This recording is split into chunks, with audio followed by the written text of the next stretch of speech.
que los anteriores ponentes han venido repitiendo, que viene a ser evaluar la historia clínica, revisar por qué le piden y dirigir el estudio dependiendo de la necesidad del paciente. Realmente eso es vital. Y luego, el otro con que me queda claro es que el postprocesamiento, digamos, es nuestro fuerte. Nosotros somos lo que hacemos el postprocesamiento para dar una herramienta para una planificación neuroquirúrgica o diagnóstica. Y muchas veces los médicos, radiólogos o cirujanos o los que son, digamos, los usuarios finales no pueden discriminar por propia su formación si un elemento es un artefacto, si es un error en la técnica de adquisición, si es un error en el postproceso. Entonces las personas indicadas somos justamente nosotros los que realizamos y adquirimos estas imágenes. Antes de que me den el tiempo quería hacer esa precisión.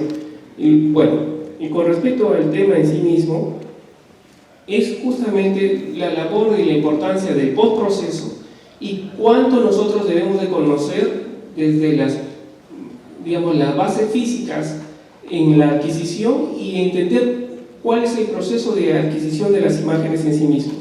Voy a hacer rápidamente estos 3 puntos sobre algunos puntos importantes en la planificación neuroquirúrgica por resonancia. Como habíamos mencionado, la difusión es una secuencia útil en resonancia magnética que nos puede determinar el grado de celularidad de una lesión, el grado de componente proteináceo como un absceso y también ampliamente utilizado por la isquemia, ¿no? El diagnóstico de infarto agudo.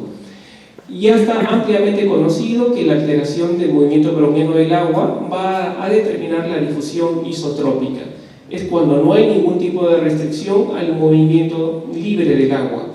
Pero cuando nosotros lo utilizamos con la difusión anisotrópica, es decir, que está restringida por las barreras naturales que vienen a comportar los axones, vamos a tener una medición especial y se va a llamar el tensor de difusión. El tensor de difusión nos va a ayudar a visualizar las vías, grandes vías corticales de asociación, proyección y comisurales. Entonces podemos nosotros a través de la dirección, podemos ver el color y a través de ella podemos saber la dirección de las fibras. Por ejemplo, acá vemos una fibra córtico-espinal, quiere decir el color azul que va de arriba hacia abajo. Las fibras de color verde son las que van de adelante hacia atrás, son las frontoxipitales, y las rojas son las que van de izquierda a derecha. Entonces la aplicación de la difusión anisotrópica nos va a dar el tensor de difusión, que es la tractografía, un elemento importante en la planificación neuroquirúrgica. Con respecto a otro elemento, viene a ser la resonancia magnética funcional, que nos va a dar la área elocuente, es la área, funcional del cerebro que va a desarrollar una determinada actividad. Por ejemplo, ahorita ustedes me están escuchando y están activando su área auditiva primaria. Me están comprendiendo y están activando su área de Wernicke. Y bueno, si alguna vez o si les pregunto algo, ustedes me van a contestar y van a activar su área de Broca. Entonces, ¿cómo se hace ese circuito de lenguaje? Voy a tratar de explicarlo rápidamente.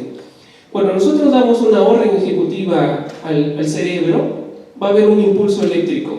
Este impulso eléctrico va a generar cambios hemodinámicos transitorios regionales que van a producir un incremento del nivel de oxihemoglobina. Esto en base a una secuencia que es susceptible a los niveles de deoxi y oxihemoglobina, a la homogeneidad del campo magnético, va a generar este desequilibrio, y va a alterarse el campo magnético. Entonces, esas fluctuaciones secundarias al cambio hemodinámico transitorio van a ser representadas en una homogeneidad, en una ganancia o una pérdida del campo magnético. De tal manera que estos cambios hemodinámicos van a producir una vasodilatación y por lo tanto vamos a tener una área de actividad cerebral. Y entonces aparece la secuencia que es POLT, como el gran corredor jamaiquino, sino que más bien significa Blood Oxygen Level Depend, o sea, niveles dependientes del nivel de oxígeno. Y es así que tiene una muy buena correlación, porque este es un paciente que viene acá con una displasia cortical en el giro frontal medio, que compromete también el superior. La zona motora de la mano, que se encuentra en la rodilla del giro precentral, tiene exactamente la misma correlación neuroquirúrgica. Esta imagen en cirugía corresponde a la imagen de resonancia de este paciente.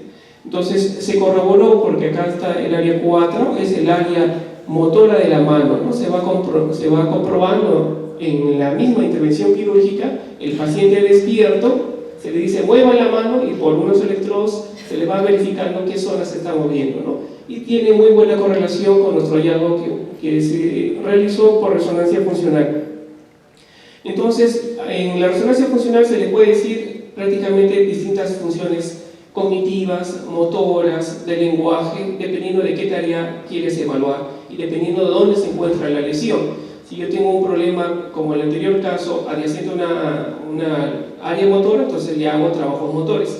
Si tiene adyacente a una área de lenguaje, entonces tengo que hacer el área de lenguaje porque esas zonas se van a resecar. Y así tenemos, por ejemplo, las áreas motoras de la mano, y es prácticamente la anatomía en sí misma, que es el homúnculo motor de Penfield, que lo hemos recibido por anatomía. Tiene la misma distribución de la corteza, entonces a través de la resonancia funcional vemos las áreas de activación cerebral y a través de la tractografía podemos ver las vías de asociación y va a determinar lo que ahora se conoce como el conectoma. Si ustedes entran en internet, hay un gran proyecto del conectoma humano, así como el genoma humano, para tratar de descubrir cómo son las conexiones del cerebro y se da a través de la tractografía. Entonces fíjense que hay una gran lesión en el giro frontal superior, este es el área motora de la mano y esta es la vía corticoespinal del paciente. Entonces si el neurocirujano necesita resecar esta lesión, por lo menos se va a saber que ese paciente va a tener una función motora conservada. ¿De acuerdo? Es por eso la importancia de estos exámenes para la planificación neuroquirúrgica. Y así vamos viendo las áreas de activación del lenguaje. Por ejemplo, ahorita yo estoy conversando, les estoy hablando, y mi área de Broca, en mi área de producción de lenguaje, está activado ahorita. Ahorita, si esto lo hago dentro de un resonador con esta secuencia especial, esta área se me está activando. Y ustedes, por ejemplo, ahora se les está activando esta área, las áreas auditivas primarias y el área de Wernicke, porque están comprendiendo el lenguaje que estamos compartiendo. ¿De acuerdo? Si a uno les hago una pregunta, no solamente se le va a activar estas áreas auditivas y tampoco el de comprensión, sino además se le va a activar el área de Broca, que es el área de producción lingüística.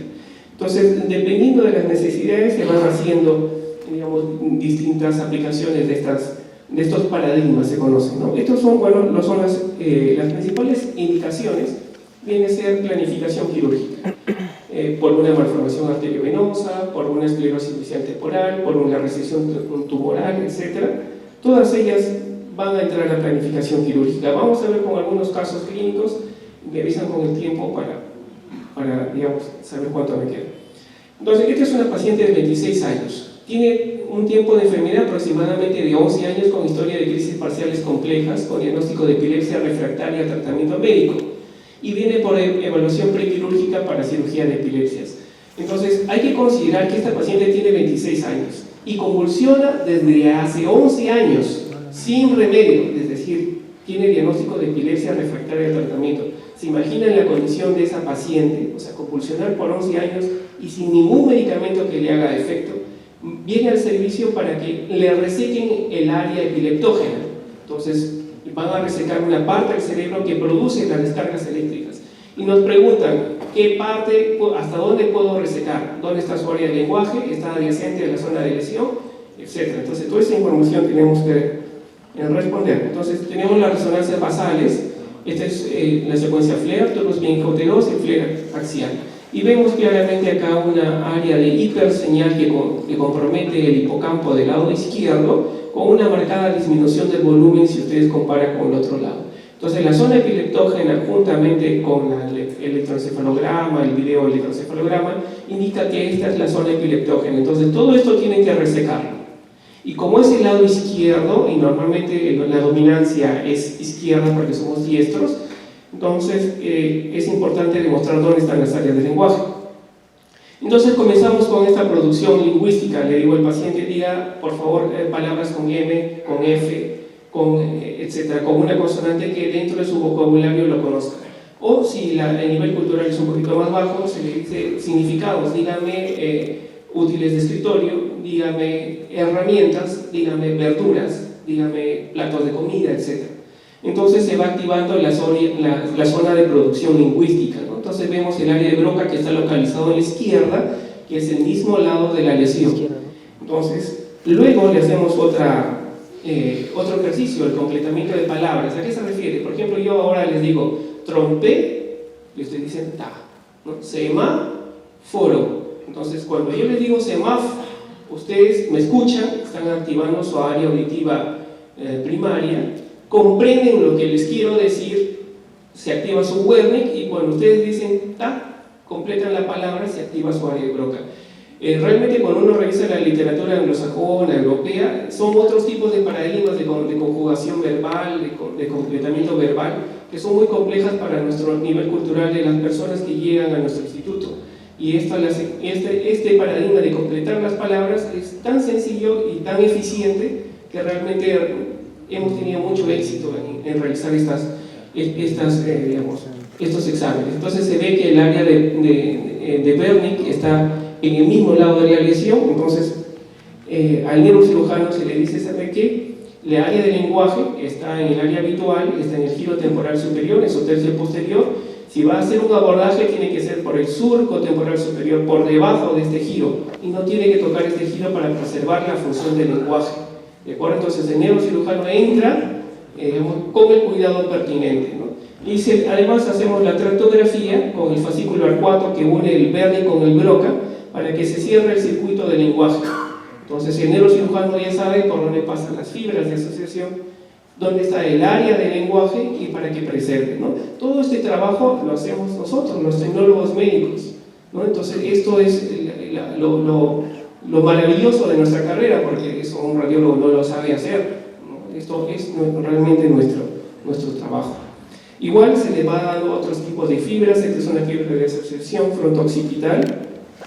Y vamos con el siguiente caso.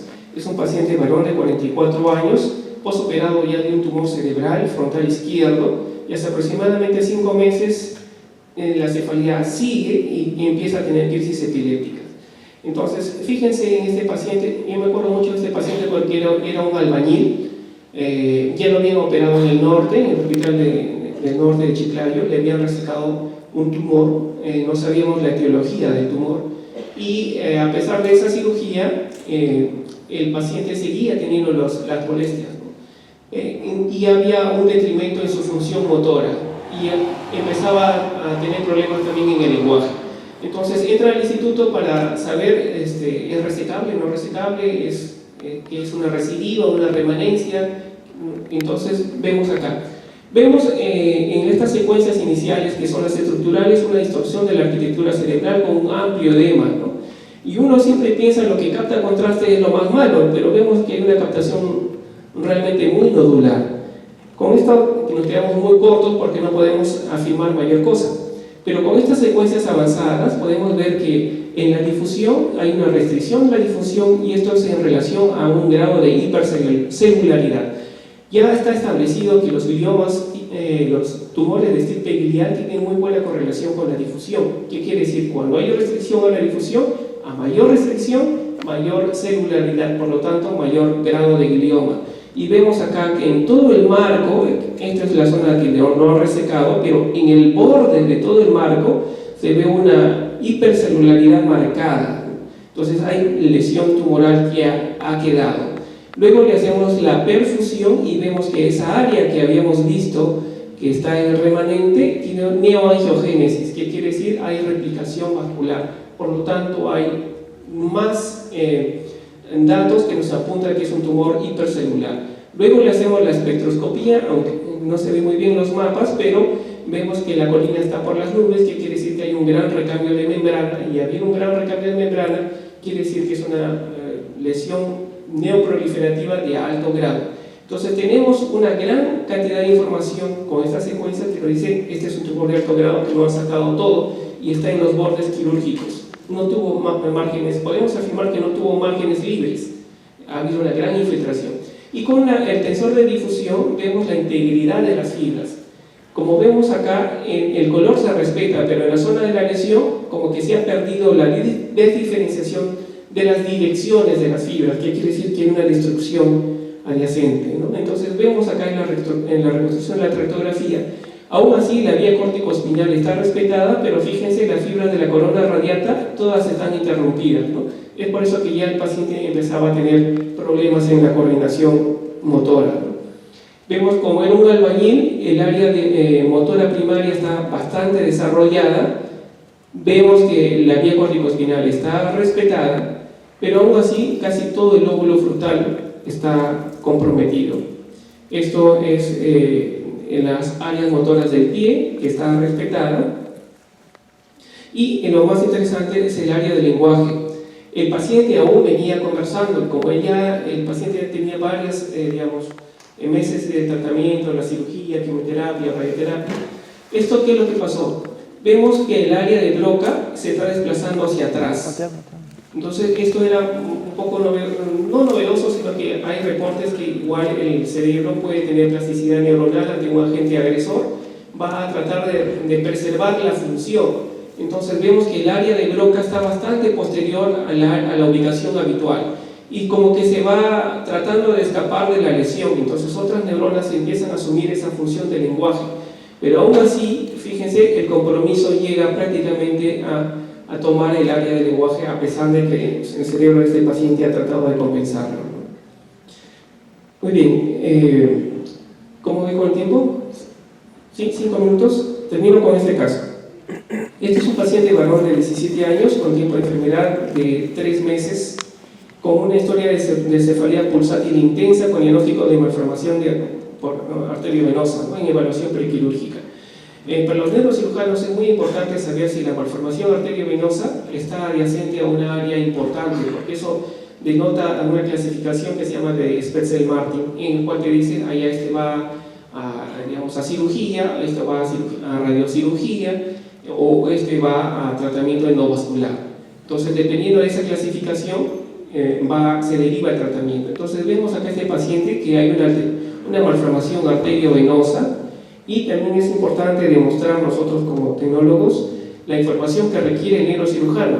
En una malformación uno tiene que demostrar qué arteria está, cuál es el aferente, dónde está el ovillo y a qué vena drena. Esa información es necesaria para la planificación neuroquirúrgica y lo podemos representar con nuestras mejores herramientas, ¿no?, ya sea en MIP o ya sea en BRT. También podemos hacer un poco de arte, ¿no?, reconstruir el 3D surface de la superficie cortical, podemos demostrarle exactamente en qué giros está comprometido y además le mostramos las áreas, digamos, de actividad cerebral, ¿no? En este caso, este es el área motor de la mano izquierda, se activa en el giro precentral en derecho y vemos que hay una distancia considerable de la zona de malformación. Entonces, este paciente, si entra a cirugía, no va a tener teóricamente ningún déficit motor, ¿no? Igual tenemos ahora una estimulación pasiva, le acariciamos, por decir, la mano o la estructura que estamos estudiando, ¿no?, y se ve que se activa el área sensitiva y de igual manera está distante hacia el área de la mano, ¿no? Se mide cuánto es la distancia, vemos que el lenguaje es todo en el lado izquierdo, lejos de la lesión, entonces no hay ningún problema en cuanto a tener alguna dificultad posterior a la cirugía, ¿no?, porque todas estas áreas del lenguaje están fuera o lejos de la lesión. Y lo unimos a estas áreas de activación cortical, lo unimos con la tractografía para poder determinar exactamente el área funcional, las fibras de proyección, asociación o comisurales, y tenemos exactamente la localización del conectoma, ¿no? El conectoma que viene a estar representado por el área de activación cortical y la vía de transmisión que se va hacia la médula, ¿no? Entonces ya este paciente se sabe que si hay una resección de esta lesión, el paciente no debería tener ninguna alteración motora post-cirugía, ¿no?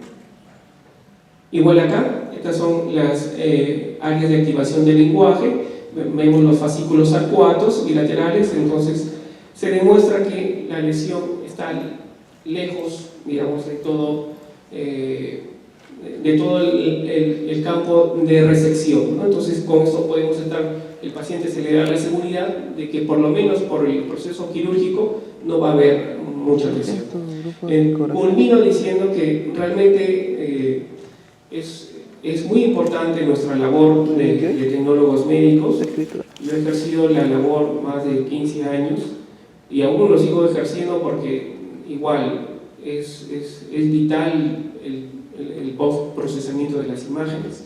Es vital entender el porqué de las imágenes y poder dilucidar la normalidad de algún otro hallazgo, los tricks and tips, como dicen en la literatura, ¿no? De poder discriminar en cuanto a todo el postproceso de imágenes entre adquisición y postproceso, ¿no? Bueno, muchas gracias por su atención. Felicito a los organizadores.